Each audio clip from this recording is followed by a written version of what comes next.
When I married Lisa, I thought I had won the lottery. She was beautiful, intelligent, and full of charm. We built what I believed to be a perfect life: nice house, great careers, and most importantly, two wonderful children, Ethan and Olivia. But fate has a cruel way of revealing truths, and mine hit me harder than I ever could have imagined. It all started when my brother, Jake, came back to town after living overseas for years. He had always been the golden child, the one who could do no wrong in my parents' eyes. We had a competitive relationship growing up, but I never suspected that our rivalry would extend into my own home.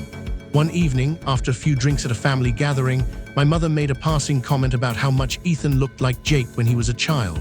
Everyone laughed, but something inside me twisted. I had never thought about it before, but now that it was mentioned, I couldn't unsee it. Olivia too had similar features, too similar. The thought nagged at me for days. I tried to brush it off, but the doubt kept growing like a weed in my mind. I needed to know the truth. So in secret, I ordered DNA tests for both children, using my own sample as the comparison. The results arrived a week later, and my hands trembled as I opened the envelope. Not a match. Both Ethan and Olivia were not biologically mine. I sat there staring at the paper, my whole world crumbling around me. There was only one possible explanation: Jake. The rage that filled me was indescribable. My own wife, my own brother. The betrayal cut deeper than any wound ever could. But I wasn't going to explode, not yet. No, I needed a plan, a perfect plan. They had built their lies carefully, and I was going to burn their world to the ground. First, I met with my lawyer in secret.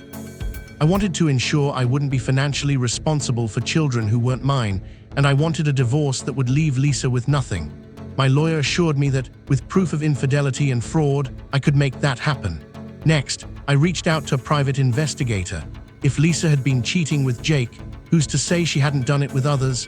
I wanted everything exposed, and I wanted evidence strong enough to ruin both of them. What the investigator uncovered was even worse than I had expected. The affair had been going on for years, since before our wedding. Jake had been the real father of both children, and Lisa had planned to keep it hidden forever. But that wasn't the worst part. She and Jake had manipulated me into raising his children while he lived freely, without responsibility. I felt sick, but I held it together. The grand reveal needed to be perfect, so I set the stage. Planned a big family dinner at a nice restaurant, inviting my parents, Lisa, Jake, and even some close friends. Everyone was dressed up, ready for what they thought was a simple gathering. Halfway through the meal, I stood up and cleared my throat. "I have an announcement to make," I said, my voice steady but firm. "Lisa and I have been blessed with two wonderful children, but I recently discovered something shocking." Lisa stiffened. Jake looked uneasy. My parents glanced at each other, confused. I pulled out two envelopes and placed them on the table. DNA test results. Ethan and Olivia are not my biological children. Gasps filled the room.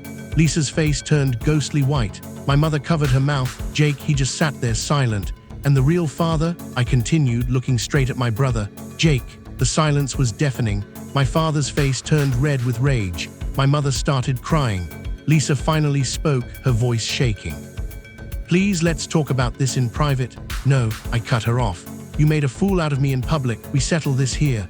Then I played the recordings my investigator had gathered, phone calls, text messages, and even video evidence of their secret meetups. The betrayal was undeniable. Lisa broke down sobbing. My mother turned to Jake with pure disgust. "How could you do this to your own brother?" But I wasn't done. I placed divorce papers in front of Lisa. "You're going to sign these and you'll get nothing. No house, no money. You can take your kids and go live with Jake." Then I turned to Jake. "And you get to explain to your new family why their entire world just collapsed." By the time the night was over, Lisa had lost everything, Jake had been disowned by our parents, and I walked away with my dignity intact. It wasn't the life I had planned, but it was a future where I was free from their lies. Revenge had never tasted sweeter.